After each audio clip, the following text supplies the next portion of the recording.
nuit, une jeune fille de 16 ans avait été engagée pour babysitter 2 jeunes garçons. Les parents ne devaient revenir qu'assez tard dans la nuit, du coup, la babysitter a décidé de laisser les 2 jeunes garçons regarder la télévision. À un moment donné, un des garçons regardait les différentes chaînes et il s'est arrêté sur un bulletin d'information.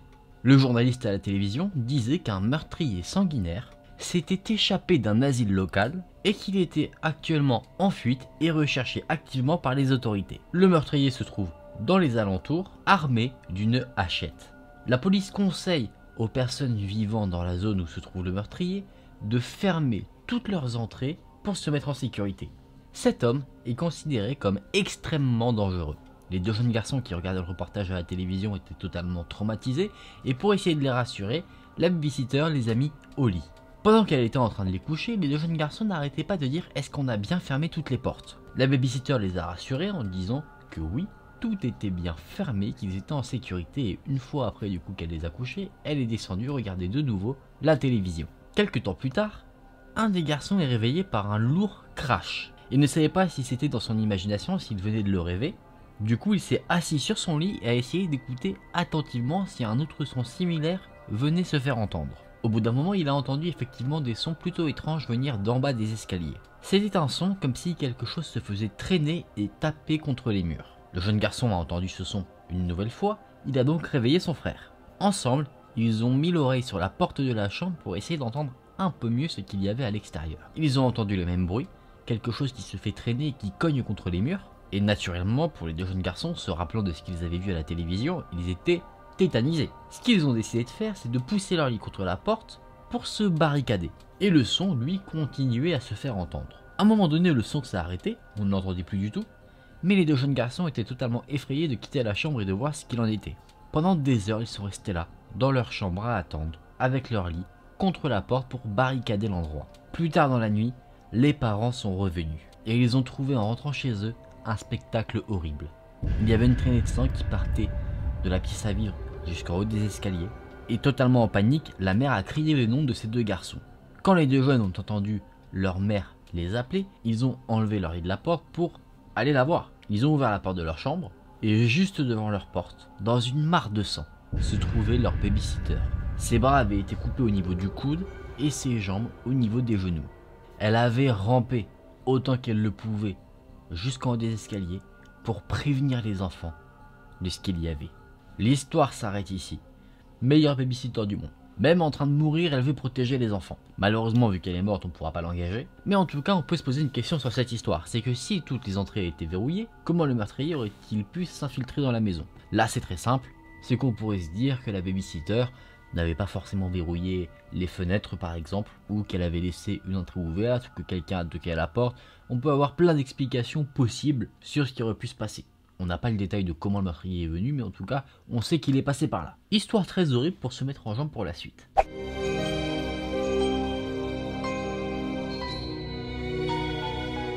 Toutes les nuits, vous vous installez confortablement et en sécurité dans votre maison. Mais vous ne savez pas du tout ce qu'il y a au loin dans la pénombre. Non loin de votre maison, il y a un endroit sombre et isolé, dont vous ne savez probablement pas grand-chose. Dans tous les pays, de nombreuses petites villes contiennent ces zones un peu sombres et isolées, où vous ne savez pas du tout ce qui s'y passe. Quand j'étais un petit garçon, je vivais dans une petite ville. Johnny Craig vivait dans une rue proche de la mienne, et j'étais ami avec son grand frère. Il était juste un enfant. Il était juste un bébé à l'époque, je l'ai vu grandir, mais je ne lui prêtais pas forcément beaucoup d'attention. Parfois, le soir, ma mère m'envoyait au petit supermarché du coin pour aller acheter un peu de sucre ou un peu de lait, et à chaque fois sur le trajet, je devais passer au travers d'une rue très sombre. Durant la journée, c'était juste une ruelle où il n'y avait rien d'intéressant, c'était un peu délabré, aucun bâtiment, aucune personne n'était dans cette ruelle, et elle ne m'effrayait pas forcément. Mais la nuit, ça devenait un endroit totalement différent. Un endroit isolé, sombre et étrange, un endroit de terreur et de peur. Il n'y a pas de maison aux alentours, aucun lampadaire.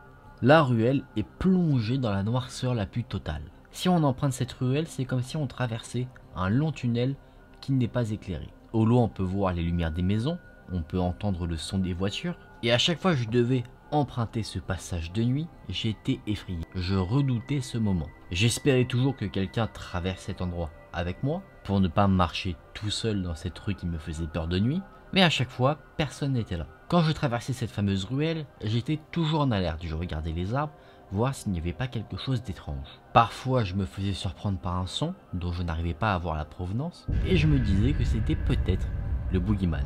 Ma mère m'a souvent parlé du boogeyman, et comment il attendait dans la pénombre pour attaquer des jeunes garçons et des jeunes filles. Peut-être que c'était un prédateur d'enfants, peut-être même le diable, parce que ma mère m'en a aussi beaucoup parlé.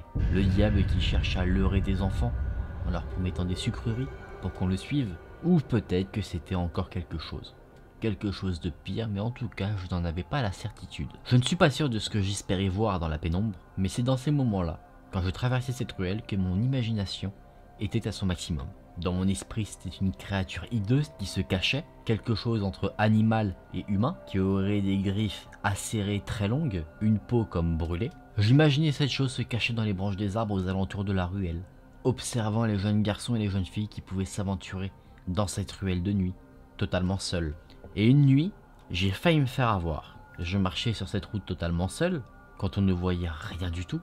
C'est là que j'ai su que la chose allait m'attaquer, qu'elle allait venir pour moi. Je pouvais ressentir qu'elle attendait dans la pénombre. J'ai commencé à courir, désespérément, mais je la sentais derrière moi. Elle commençait à me rattraper, je sentais quasiment son souffle sur ma nuque, et j'ai continué à courir. Courir aussi rapidement que je le pouvais, au point que je sentais mon cœur qui brûlait. J'ai failli me faire attraper, mais j'ai réussi à m'en sortir. J'ai réussi à rentrer chez moi, et une fois rentré dans le confort et la sécurité de ma maison, je me suis observé dans le miroir. Sur mon t-shirt, dans mon dos, il y avait de larges traces de griffures. Cette chose avait failli m'attraper et ne m'a manqué que de quelques centimètres. Ça m'a totalement effrayé, et je déteste encore plus retourner sur cette rue de nuit. J'ai dit à ma mère, à un moment donné, à force de prendre cette route-là, je ne reviendrai pas, et elle ne m'a pas pris au sérieux. Elle s'est moquée de moi. Je lui ai dit qu'il y avait quelque chose dans la noirceur de la ruelle, ce à quoi elle m'a répondu, il n'y a absolument rien du tout dans cette ruelle. Il n'y a rien dans le noir qu'il n'y a pas dans la lumière. Qu'est-ce que les adultes peuvent bien savoir du monde qui nous entoure? Ils grandissent en pensant qu'ils savent tout, ils placent leur confiance dans ce qu'ils lisent, ce qu'ils voient aux reportages télévision, ils conduisent leur voiture et n'ont jamais à devoir se balader seuls de nuit. Ils ne savent pas s'ils se cachent dans la noirceur, dans les endroits totalement isolés comme la ruelle que je traverse. Je sais qu'ils ne me croiront jamais, et je savais qu'il n'y avait rien que je puisse dire pour les convaincre que ce que je disais était la vérité, que quelqu'un ou quelque chose vivait dans cette ruelle, et se montrait uniquement quand la lumière est totalement absente de ce lieu. J'ai grandi, j'ai commencé petit à petit à oublier ce que j'avais vécu dans cette fameuse ruelle. Je suis devenu plus grand, je suis allé au lycée, j'ai commencé à rencontrer des filles, à jouer au football, à conduire des voitures, et les années ont passé. Et j'ai totalement oublié cette fois-ci ce qui se cachait dans la pénombre de cette rue. Ce souvenir était toujours dans mon esprit, mais comme verrouillé, à bonne distance de ce dont je me souvenais régulièrement. Comme je le disais, les années ont passé, mais je me suis jamais posé la question concernant d'autres enfants qui passeraient dans cette ruelle. Le soir, totalement seul. 3 jours plus tôt, Johnny Craig a disparu. Il vivait dans une rue à côté de la mienne. Je n'avais jamais vraiment prêté attention à lui, jusqu'au moment où il a disparu. Il a été retrouvé dans les arbres de cette fameuse ruelle sombre et isolée. Son corps avait été mis en pièces, tellement dans un sale état qu'on a eu du mal à le reconnaître. La police a dit qu'il avait été attaqué par une sorte d'animal, et quand j'ai entendu cette histoire, je savais précisément ce qu'il s'était passé. Johnny Craig a été assassiné par la chose qui m'a poursuivi quand j'étais enfant. La chose que mes peurs d'enfant ont créée. La chose que j'avais imaginée a réussi à leurrer un autre enfant qui n'a pas réussi à courir aussi vite que j'avais couru dans ma jeunesse quand je l'ai rencontré. Après cette affaire, les arbres qui entouraient la route ont été coupés, des lampadaires ont été installés, et ce n'est plus du tout un endroit sombre et isolé. La chose qui était dans cette rue a disparu. Elle est partie ailleurs. Là où des gens ne seraient pas du tout suspicieux. Sûrement dans une petite ville comme la vôtre, où cette chose attendra encore. Comme il l'a fait à côté de chez moi. Elle attendra, dans la pénombre, que des enfants apeurés traversent la ruelle pour s'attaquer à eux. Les amis, cette histoire s'arrête ici. C'est une histoire assez particulière. C'est très bien écrit, sur ça il n'y a pas de doute possible. Et du coup, qu'est-ce qu'on peut en conclure? Alors on va voir deux aspects. Un aspect, on va dire qu'on va rationaliser au maximum, et un autre aspect totalement fictif. Sur l'aspect rationnel, on pourrait se dire qu'il y avait un prédateur d'enfants, un meurtrier, un assassin qui était dans la rue, qui n'a pas réussi à attraper le narrateur de l'histoire, mais qui a réussi à attraper le fameux Johnny Craig qu'il a ensuite assassiné.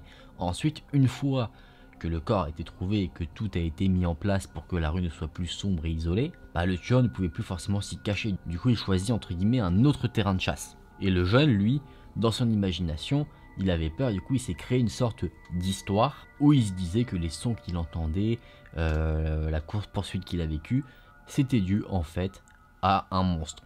Quelque chose qu'il a créé dans son imagination, alors que c'était un homme fait de chair et de sang. Si on part sur l'aspect fiction à 100%, en fait c'est que de son imagination, le jeune garçon qui raconte l'histoire a créé une sorte de monstre qu'il s'est fait poursuivre justement par ce monstre. Après, pourquoi il y aurait des griffures dans son dos, ça je n'en sais rien, c'est une histoire assez complexe. Et soit, alors là je ne saurais pas l'expliquer parce qu'on est vraiment dans une fiction, il a créé un monstre avec son imagination qui est resté dans cette fameuse zone, et le Johnny Craig est mort par cette sorte de création un petit peu. Ou sinon, petite variante de cet aspect fictif, c'est Johnny Craig que lui il se faisait aussi ses films dans sa tête, et lui par contre il s'est fait choper malheureusement. La première version est plus creepy parce que tu te dis si c'est un vrai mec c'est très malsain, clairement. En tout cas, de quoi te faire flipper de passer dans toutes les ruelles de ta ville, qui ne sont pas éclairées, un peu isolées. Des lieux comme ça, on en connaît tous, je pense.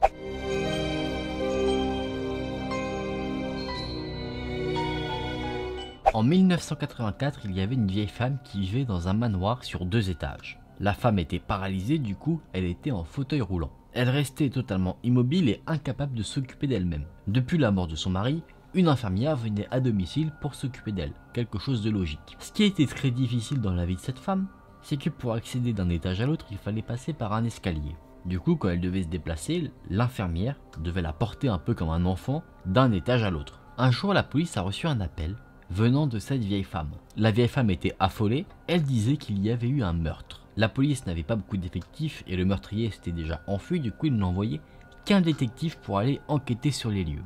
Le détective est arrivé sur les lieux, il a vu justement la scène de crime, c'était l'infirmière qui avait été assassinée. Elle gisait dans une mare de sang, elle avait été égorgée, ses bras étaient totalement désarticulés, vraiment un spectacle horrible. La vieille femme, elle, était en haut des escaliers, assise sur sa chaise, elle regardait le détective totalement silencieusement, elle semblait sous le choc. Le détective, forcément, l'a éloignée de la liste des suspects, comment aurait-elle pu commettre cet assassinat alors qu'elle est paralysée? La scène de crime était en bas des escaliers, elle se trouvait en haut, du coup, elle n'y était pas. En tout cas, c'est pas possible qu'elle puisse se déplacer comme ça. Il y avait déjà eu un mort dans la maison précédemment, le fameux mari de la vieille femme. Lui était décédé en s'étouffant dans son sommeil pendant qu'il dormait sur un canapé en bas des escaliers.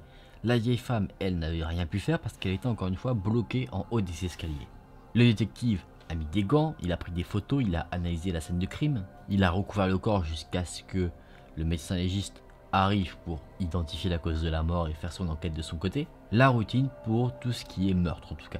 Le détective va chercher dans toutes les pièces du manoir pour trouver des indices, et après avoir fait tout le premier étage, il a demandé à la vieille femme s'il pouvait analyser également le 2e étage. La vieille femme a insisté en disant que elle était en haut tout le temps et qu'il n'y a rien du tout. Le détective décide quand même de monter à l'étage, et un peu plus loin en haut des escaliers il y avait un couloir. Un couloir avec 3 portes qui étaient fermées, et cet étage ne mettait pas très à l'aise le détective.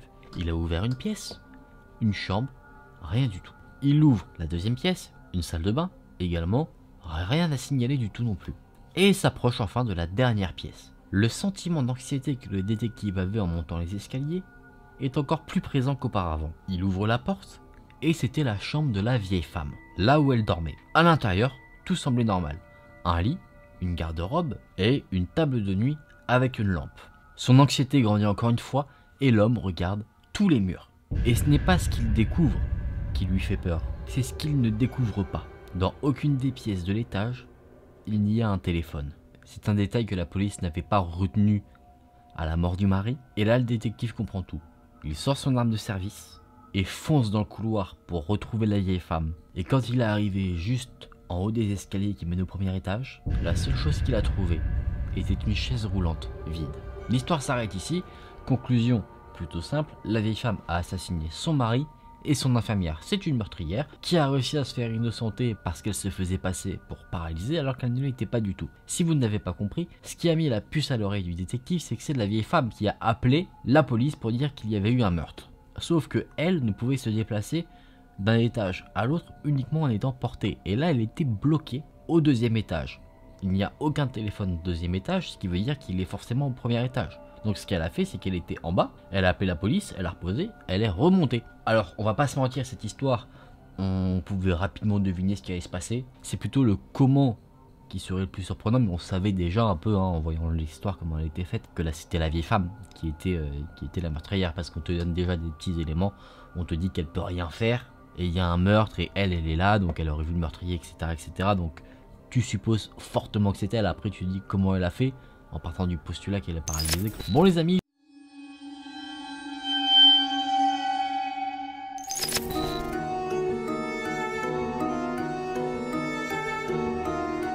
pour ce premier lieu, on va se rendre aux États-Unis, encore une fois, à l'ouest de la Virginie. Déjà, rien que par rapport au type de lieu que c'est, tu dis c'est pas étonnant qu'il y ait des choses bizarres. L'endroit dont je vais vous parler maintenant, c'est un asile.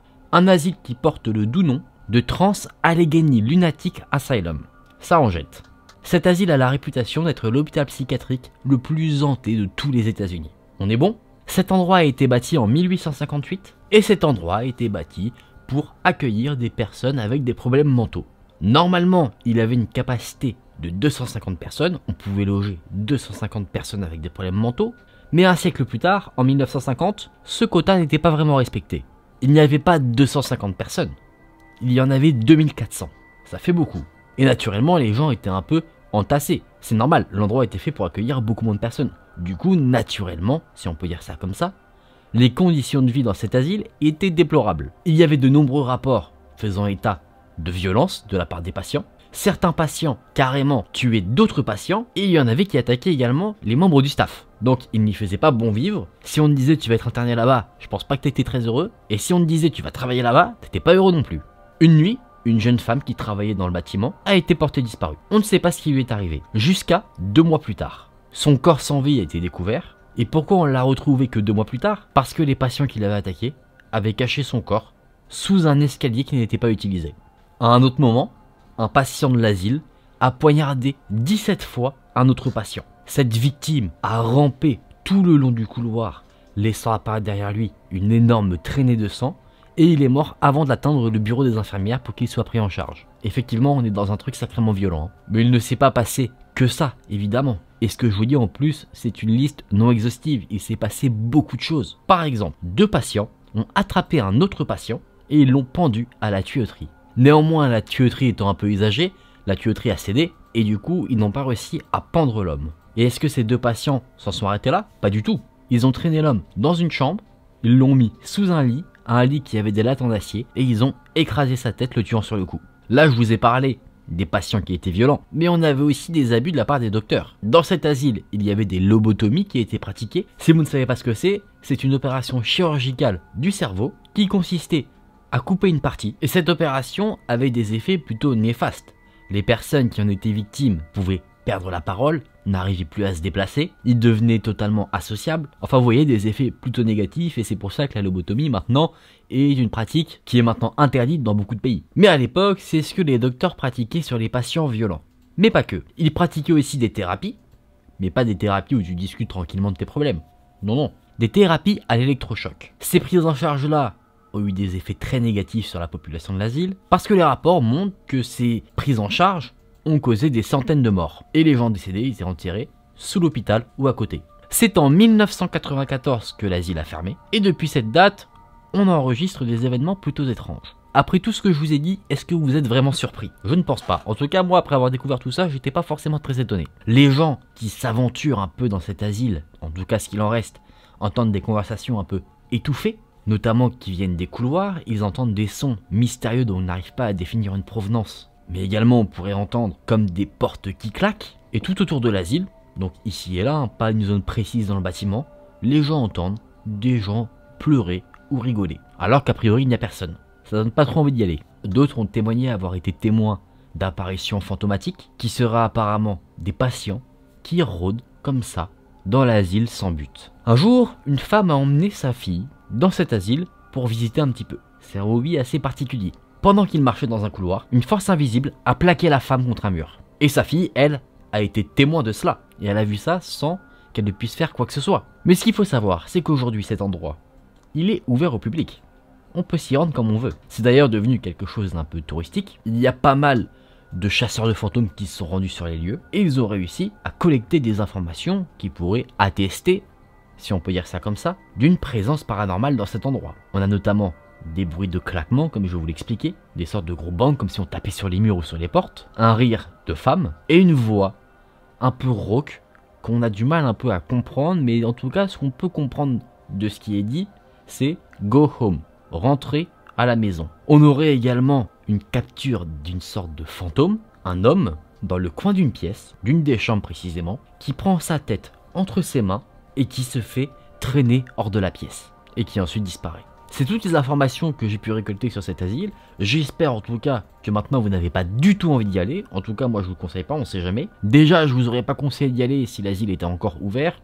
Fermé avec des fantômes, quand tu sais ce qui s'est passé là-bas, je pense que c'est plutôt déconseillé. On va plutôt aller à la plage tranquillement, non? Quoique ça se trouve il y a des plages hantées aussi et du coup en fait il faut juste rester chez toi. Sauf si bien sûr tu vis toi aussi dans un lieu hanté. Et là je pense que t'es foutu.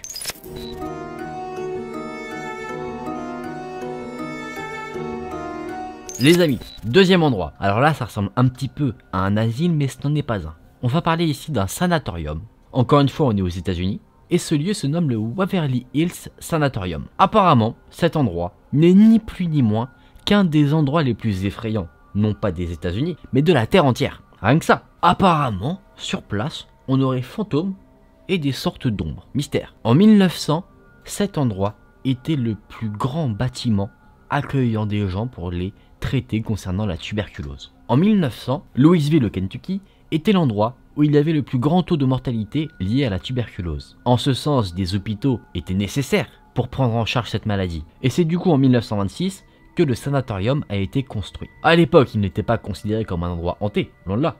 Il était considéré comme l'endroit le plus avancé en termes de technologie, d'avancées médicales liées à la tuberculose. Donc si tu étais envoyé là-bas, si tu avais la tuberculose, tu disais cool, je vais dans le meilleur établissement possible. Mais la réalité était tout autre. Les gens, principalement qui se rendaient dans cet endroit, y allaient pour mourir. On ne sait pas précisément combien de personnes sont mortes sur les lieux, mais on pourrait estimer que des dizaines de milliers de personnes sont décédées dans cet endroit. Tu sens un peu toute la charge négative qu'il y a autour de cet endroit déjà avec ce que je te dis? Tu peux te dire, bon, des dizaines de milliers de personnes, ok, mais est-ce que c'est étonnant? Est-ce que ça fait beaucoup? Je sais pas forcément. On estimait, au moment où l'épidémie de la tuberculose était le plus élevée, qu'il y avait une personne par heure qui mourait. Est-ce que tu comprends mieux maintenant? J'espère que oui. En tout cas, c'est beaucoup. Il y a plusieurs choses qui pourraient vous faire bien flipper dans ce sanatorium. Tout d'abord, la chambre numéro 502. Cette chambre a une réputation assez effrayante. Pourquoi? Parce qu'en 1928, la chef des infirmières a été retrouvée morte dans cette chambre. Elle s'était donné la mort par pendaison. Elle n'avait que 29 ans à ce moment-là. Elle n'était pas mariée et elle était enceinte. On ne sait pas combien de temps elle est restée pendue à la lumière au plafond avant qu'on ne retrouve son corps. Et on dit que les patients qui étaient dans ce sanatorium, eux faisaient leur vie tranquillement, ils passaient à côté de la pièce, la voyant pendue, sans aucune réaction. C'est uniquement quand une infirmière a dû prendre sa relève qu'elle a remarqué le corps.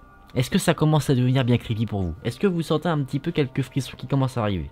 En tout cas, moi c'est le cas. On avance dans le temps, toujours par rapport avec cette chambre. En 1932, une infirmière, une autre, a sauté par la fenêtre de la chambre 502, la tuant sur le coup évidemment. Il y avait un truc assez particulier avec ce sanatorium, c'était une sorte de tunnel qui menait de l'hôpital au bas en fait d'une sorte de vallée. En fait ce tunnel était principalement utilisé pour transporter des produits du bas de la vallée jusqu'à l'hôpital. Mais ce tunnel a obtenu une réputation assez problématique. On lui a donné le doux nom du tunnel de la mort. Pourquoi? Parce qu'au bout d'un moment le tunnel, il ne transportait plus forcément des marchandises, il transportait les corps sans vie de tous les patients qui mouraient au sanatorium.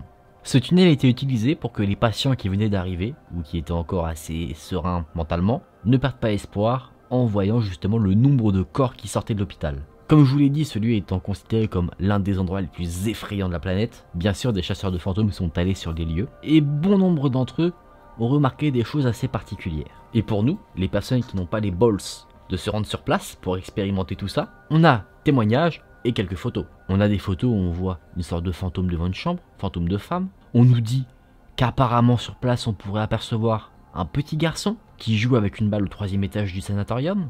On pourrait voir des ombres, mais sans corps qui expliquerait pourquoi il y a une ombre. Et d'autres ont dit avoir vu une femme courir dans les couloirs, des chaînes aux poignets et aux chevilles. Ces chaînes étaient ensanglantées, ce qui laissait des traces de sang. Et cette femme crie « Aidez-moi, s'il vous plaît, aidez-moi. Ça me suffit pour ne pas y aller. Bon, on est moins sur des événements cruels que sur la première histoire, mais en tout cas, ça donne quand même pas envie d'y aller. Un sanatorium, c'est jamais très joyeux à l'intérieur. Et tu tombes souvent sur des spectacles assez particuliers. Tu te dis pas, tiens, si j'ai un rhume, j'ai envie de me faire soigner ici. J'ai rien à ajouter de plus sur cette histoire. Mais bon, si on te dit que cet endroit a la réputation d'être l'endroit le plus effrayant de la Terre, c'est pas bon signe. Les amis, petite interlude pour vous dire que si la vidéo vous plaît, on n'hésite pas à liker la vidéo. On n'oublie pas également à s'abonner à la chaîne si c'est pas déjà fait. Comme ça, t'es au courant à chaque fois que je poste une nouvelle vidéo. Et c'est plutôt cool. Je remercie énormément tous ceux qui le feront. Et puis on passe du coup à la suite de cette série de lieux hantés.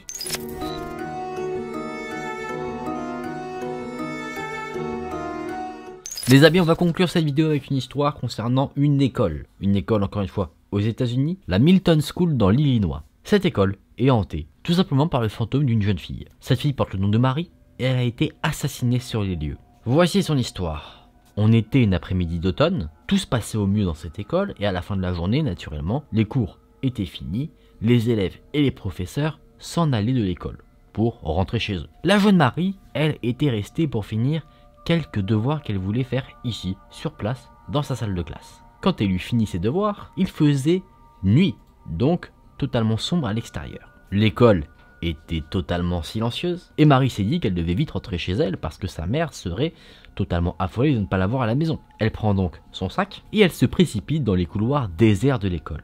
Elle traverse le couloir, elle prend un escalier et elle se rapproche de la sortie. À un moment donné, elle entend un bruit étrange venant de derrière elle. Et c'est le lendemain matin qu'on va retrouver le corps de la jeune Marie dans le gymnase de l'école. Elle gisait sur le sol de la salle de douche des jeunes filles. Cette salle se trouvait en quelque sorte au sous-sol de l'école, sous le gymnase. Ses vêtements étaient déchirés, son corps était recouvert d'ecchymoses, son visage totalement défiguré. Il ne faisait aucun doute qu'elle avait été assassinée. Bien sûr, le principal de l'école a appelé la police est arrivée sur les lieux. Ils ont enquêté, forcément une affaire comme ça tu la laisses pas couler. Et les enquêteurs ont trouvé quelque chose. Dissimulé un peu dans la mare de sang dans laquelle se trouvait la jeune fille, il y avait des lettres qui avaient été dessinées avec du sang. Les lettres étaient J-A-N. Et c'est le seul indice que la police a trouvé. Il semblait que Marie, dans ses derniers instants de vie, ait voulu désigner son assassin. La police a posé des questions à toute l'école concernant des Janet, Janice, Jane, des noms commençant par J-A-N. Mais il semblerait que les personnes qui portaient ces noms-là à l'école n'avait rien à voir avec le meurtre. La police était totalement désarmée face à la situation. Ils n'avaient aucun indice et ils n'en trouvaient aucun, bien qu'ils étaient très assidus sur l'enquête parce qu'ils voulaient retrouver ce tueur. Quelques jours ont passé et quelque chose s'est fait remarquer. L'absence depuis le meurtre du concierge. Et concierge en anglais, parce que l'histoire est en anglais, ça s'écrit janitor. On dirait qu'on a bien une piste solide là les amis. La police, ils ont aussi tilté, ils se sont immédiatement rendus chez lui et ils l'ont interrogé. L'homme vivait avec sa mère âgée, et cette vieille femme a témoigné que le soir du meurtre, lui, le concierge, était malade et qu'il était là. Elle confirme que l'homme était bien là avec elle, du coup il semble avoir un alibi. Un des policiers remarque que le concierge sur sa joue a des marques de griffures. Bien sûr, il lui pose des questions à ce sujet-là, et le concierge répond que ce sont des marques qu'il doit à son chat. La police a du mal à le croire, mais ils n'ont pas assez de preuves pour l'arrêter. Les semaines qui ont suivi, la police a gardé ce concierge sous surveillance. La nuit, un officier de police se garait devant sa maison pour le surveiller. Et la journée, un autre officier le suivait discrètement partout où il allait. Bien sûr, cette situation a créé une rumeur qui s'est répandue dans l'école, et du coup, beaucoup de gens dans l'école, étudiants comme professeurs, pensaient que le concierge était bien l'assassin de la jeune Marie. Les jeunes filles passaient rapidement devant lui, car elles en avaient peur. Les garçons ne le regardaient pas dans les yeux, ils étaient également terrifiés, et personne ne lui parlait. Ce concierge vivait un peu mal la situation parce qu'il entendait les gens marmonner et il savait qu'il marmonnait à son propos. Les professeurs plus adultes ont aussi remarqué quand même que le concierge avait changé un peu d'habitude. Il avait un comportement un peu étrange. Un jour, ce concierge a été retrouvé pendu. Il s'était donné la mort dans la chaufferie. Accroché à son torse, il y avait une petite note. Sur cette note, il y avait marqué « Je suppose que je l'ai fait ». Et là, bien sûr, le doute demeure. Est-ce que c'est un homme coupable et qui se sent coupable qui s'est donné la mort, ou un homme innocent qui ne supportait pas la pression que la situation lui mettait? Personne ne sait le dire. Les années ont passé, les étudiants qui ont vécu cette situation sont partis, d'autres sont arrivés, et cette fameuse histoire est passée un peu de bouche en bouche comme ça, parce que c'était quelque chose quand même qui était collé à la réputation de l'école, et beaucoup de ces nouveaux étudiants ont témoigné entendre des choses assez étranges. Des bruits de pas, alors qu'il n'y a personne. Ils voient des ombres, mais personne ne semble en être propriétaire. Il n'y a pas de lumière ou de personne qui pourrait expliquer qu'il y ait ce genre d'ombre. Les professeurs disent que c'est sûrement les étudiants qui font un peu trop travailler leur imagination. Mais en tout cas, il se passe des choses mystérieuses. Encore des années plus tard, l'école a fermé. L'endroit a été reconverti en bâtiment où il y avait des bureaux. Et certains employés qui travaillent ici disent apercevoir des choses assez particulières. Ils entendent des bruits de pas dans un couloir sans qu'il n'y ait personne. Des objets disparaissent. Et certaines personnes disent même sentir comme quelqu'un qui leur attrape la main pour les tirer quelque part. Une des employées a été terrorisée par l'apparition fantomatique devant elle d'une jeune fille qui s'était assise toute seule dans un des escaliers. Et apparemment, cette figure fantomatique fait des apparitions assez fréquentes dans l'endroit. Les employés sentent également une autre présence, mais qui est beaucoup plus furtive. À chaque fois, ils la distinguent du coin du regard. Cette présence-là est une présence masculine, et les gens ressentent comme une atmosphère menaçante quand ils voient cette présence. Les employés pensent que l'esprit du concierge est enfermé dans le bâtiment, avec celui de la jeune fille. C'est là qu'on termine cette histoire. Là, on a un mystère sur le dos. Est-ce que le concierge est effectivement l'assassin? C'est possible. Pourquoi il se serait donné la mort? Moi, je pense pas que ce serait forcément parce qu'il se sent coupable. Je pense que c'est plutôt parce qu'il sait qu'il est foutu, que tout le monde sait que c'est lui, il n'a aucune échappatoire de possible. Après, je me trompe peut-être. Libre à vous en tout cas de vous en faire votre propre avis. C'était des histoires en général, je trouve, assez intéressantes. En tout cas, ça ne donne pas envie d'y aller. Est-ce que vous, en tout cas, par rapport à cette dernière histoire, vous voulez aller à l'école demain? Pas sûr. Heureusement qu'il y en a qui font des visios en ce moment par rapport à ça, parce que sinon, je pense que tu aurais un peu les jambes tremblantes en y allant. Et pas parce qu'il fait froid. On va commencer avec l'histoire d'Alexandra. Alexandra. Je sais pas si je suis en roue libre ou si je suis juste fatigué. Non, ça va, je suis pas fatigué, donc aujourd'hui j'ai juste un humour pourri. Alexandra, qui était âgée de 24 ans, traversait le pays pour aller chez son ex. Je sais que ça peut paraître bizarre, mais attendez. C'est qu'elle allait chercher son fils, qui était chez lui, parce qu'elle en avait la garde alternée. Elle était en plus partie parce qu'elle devait s'occuper d'un membre de sa famille qui était malade. On est donc au milieu de la nuit, évidemment, et à un moment donné, alors qu'elle conduit tranquillement, elle voit derrière elle des lumières, mais pas des phares de voiture classiques, des phares de voiture bicolores, c'est-à-dire la police. Alexandra se dit que c'est pour elle, mais ça la saoule un petit peu parce que elle n'a pas fait d'excès de vitesse, elle conduisait plutôt bien, prudemment, donc elle se dit pourquoi on m'arrêterait. En plus de ça, il n'y avait pas d'autres voitures sur la route, c'était très calme, elle était pas loin d'arriver à son hôtel où elle devait passer la nuit pour ensuite le lendemain reprendre la route. Bon, Alexandra décide de respecter la loi. Elle se gare sur le bas-côté et elle attend que le policier vienne côté conducteur pour voir ce qu'il se passe. Sauf que déjà quelque chose d'étrange se passe. C'est que normalement sur les rues qui sont très fréquentées, la police ne va pas interpeller le conducteur directement de son côté parce que ça l'exposerait au danger de la route. Imaginez, il y a le policier qui est là, devant la fenêtre, il y a une voiture qui passe, il peut se faire faucher. Du coup, normalement, les policiers ont tendance à passer par le côté passager et du coup à dialoguer avec la personne au travers de la fenêtre du côté passager. Sauf que là, le policier, il n'a pas fait ça. Il s'est mis côté conducteur. Bon, détail qui interpelle un petit peu Alexandra, mais elle se dit passons. Contrôle de routine, elle donne son permis, papier du véhicule, tout ce qu'il faut. Et le policier, plutôt que de checker si les documents sont en règle, il regarde Alexandra longuement sans rien dire. Ça met Alexandra mal à l'aise et là le policier fait demi-tour, il retourne à sa voiture comme s'il allait vérifier si les documents étaient en règle, mais en fait il revient tout de suite. Donc il n'a pas eu le temps en soi de vérifier quoi que ce soit. Le policier demande à Alexandra de sortir de sa voiture et de rester à l'extérieur de la voiture. Alexandra, elle veut pas de problème, du coup, elle fait tout ce que l'agent de police lui dit. Le policier demande si elle a consommé de l'alcool. Alexandra répond que non. Et là, elle va demander tout naturellement, est-ce qu'il y a un problème? Pourquoi est-ce qu'elle a été interpellée? Le policier va dire qu'Alexandra conduisait d'une manière étrange et que c'est pour ça qu'il a demandé à ce qu'elle s'arrête. Alexandra, elle comprend pas trop parce que non, elle faisait très attention, donc c'est impossible, elle faisait pas des zigzags, elle conduisait totalement normalement et même de manière très prudente. Là, le policier va poser une question un peu absurde. Enfin, je sais pas si c'est absurde ou quoi, mais pour Alexandra, c'est absurde. Il va dire, madame, est-ce que vous êtes une terroriste? On pourrait se dire, sachant qu'on est aux États-Unis, qu'il y a un amalgame qui est fait. Sauf que pas du tout. Alexandra est une jeune américaine blanche. Vous savez, elle a le profil un peu passe-partout. Elle n'est pas typée ou quoi que ce soit, donc il n'y aurait même pas normalement une raison de racisme qui pourrait être associé à son interpellation. Le policier continue de questionner Alexandra, il lui fait passer quelques tests, vous savez le test de l'alcoolémie là où elle doit marcher sur une ligne sans tituber. Le policier recherche dans la voiture s'il n'y a pas de drogue, s'il n'y a pas d'alcool, s'il n'y a pas de trucs qui pourraient éventuellement poser problème. Alexandra elle comprend pas trop ce qui se passe, mais elle n'a pas envie de poser problème parce qu'elle est fatiguée, elle veut juste aller à son hôtel, elle veut pas être embarquée pour outrage à agent ou quoi que ce soit donc elle se tait et elle fait ce qu'on lui dit, elle se dit je fais ce qu'on me dit, ça va vite passer et après je pourrai repartir. Et à un moment donné, le policier trouve quelque chose dans la voiture. Pas quelque chose de grave, il trouve une petite mallette qu'il ouvre et à l'intérieur, il y a des vêtements de danse. Parce que Alexandra, ce qu'il faut savoir, c'est qu'elle est stripteaseuse. Il demande donc à Alexandra ce que c'est, Alexandra lui dit bah écoutez, je suis stripteaseuse, c'est mes affaires de travail. Et là, le policier va commencer à crier sur la jeune femme en disant que c'est une personne sale, qui ne se respecte pas. En gros, il l'insulte clairement.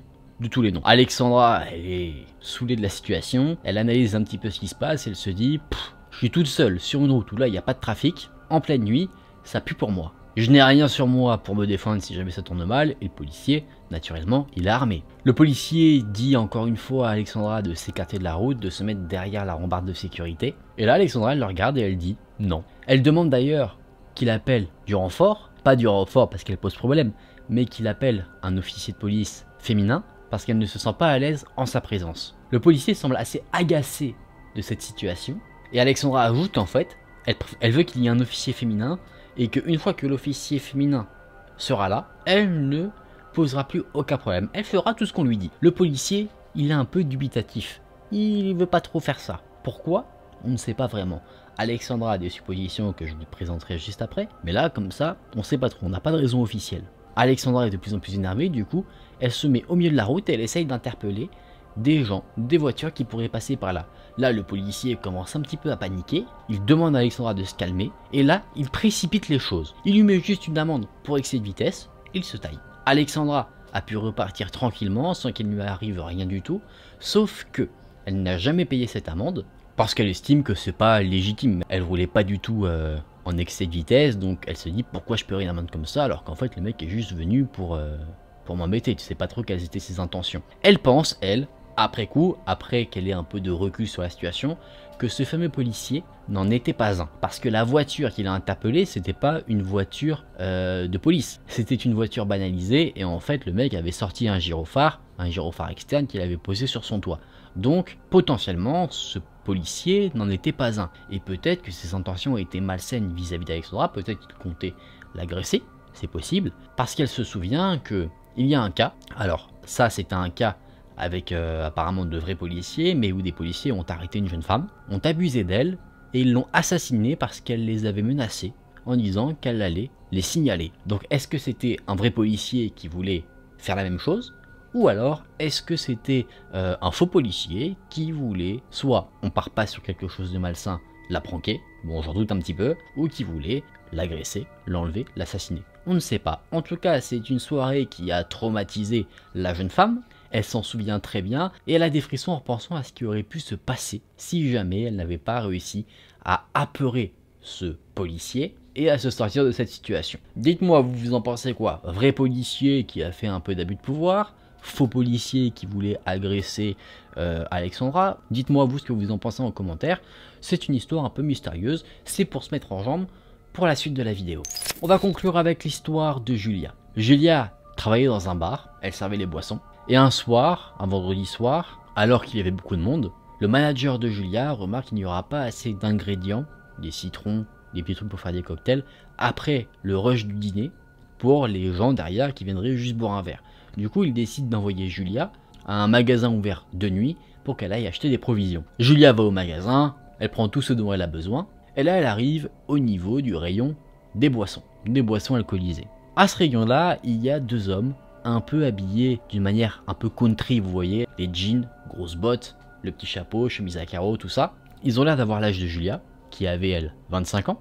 Et dès que Julia est rentrée dans le rayon, les deux hommes ont regardé Julia et ils se sont ensuite regardés en se souriant, ce qui a mis Julia très mal à l'aise. Ça l'a mis mal à l'aise parce que tout de suite elle se dit, leur échange de regards c'est par rapport à moi, ils parlent de moi. Là les deux hommes commencent à marcher en direction de Julia, Julia panique, elle prend la boisson dont elle a besoin et elle file vers les caisses automatiques. Vous savez, les fameuses caisses où il n'y a pas une caissière pour justement encaisser tes achats, c'est toi qui te gères tout seul devant un automate. Julia arrive à la fameuse caisse automatique et elle remarque que les deux hommes du rayon l'ont suivi.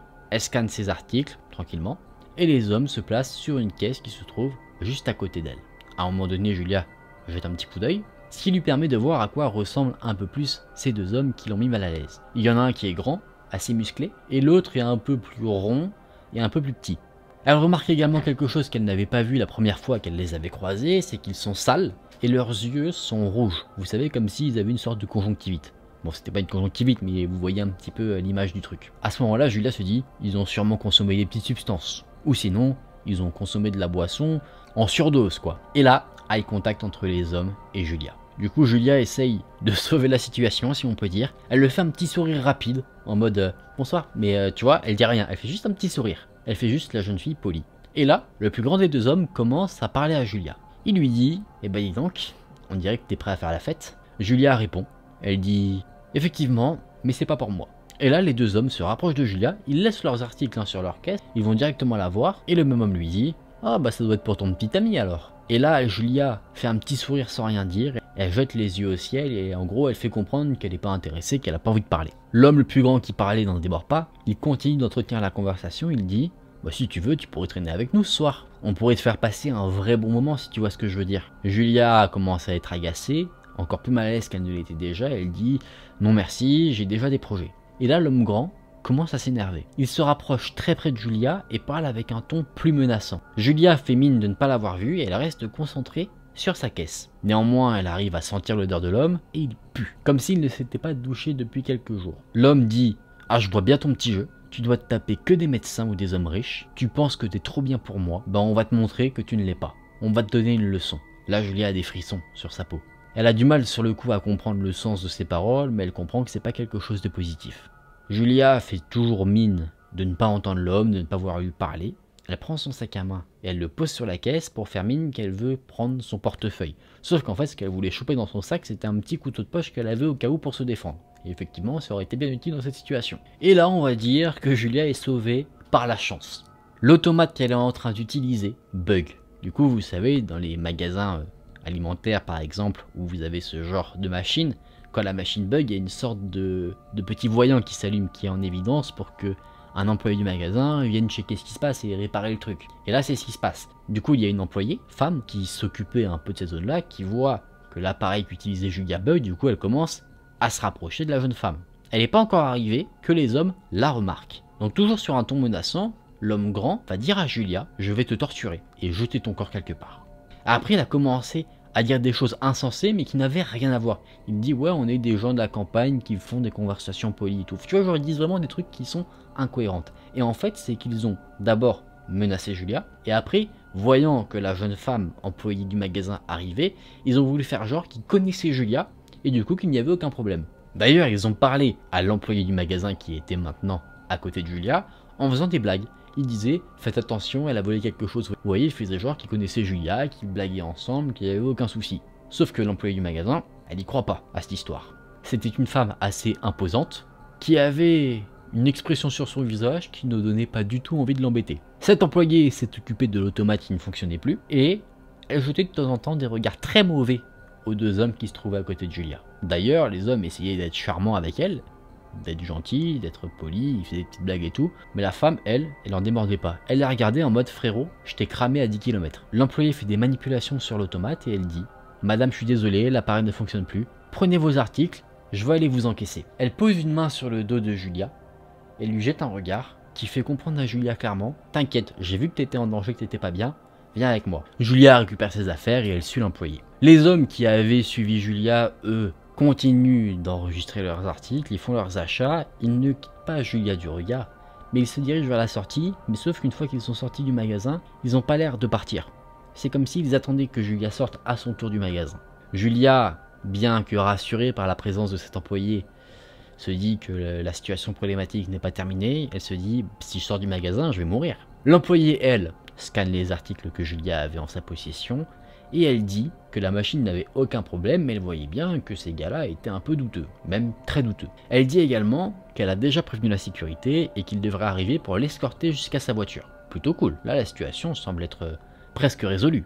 Elle dit, en attendant, pour que vous soyez en sécurité et qu'il ne se pose pas de questions, je vais faire genre je tapote sur ma machine, comme si j'avais un problème avec votre commande. Comme ça, vous restez ici jusqu'à ce que la sécurité arrive. Vraiment, cette femme, elle a tout prévu. Hein. Julia, elle se dit d'ailleurs, mon Dieu, mais cette femme, elle mérite une augmentation. Elle mérite de devenir patronne du magasin. Julia se confie un petit peu sur ce qui s'est passé. Elle dit ce que les hommes lui ont dit, que ça l'a terrorisé, tout ce qu'elle avait vécu vis-à-vis de ces deux hommes qui étaient assez dangereux visiblement. Et pendant qu'elle est en train de parler, elle reçoit un petit coup de téléphone. Le coup de téléphone, c'était son manager du bar, celui qui l'avait envoyé au magasin. Il demande ce qui prend autant de temps et Julia lui raconte toute l'histoire.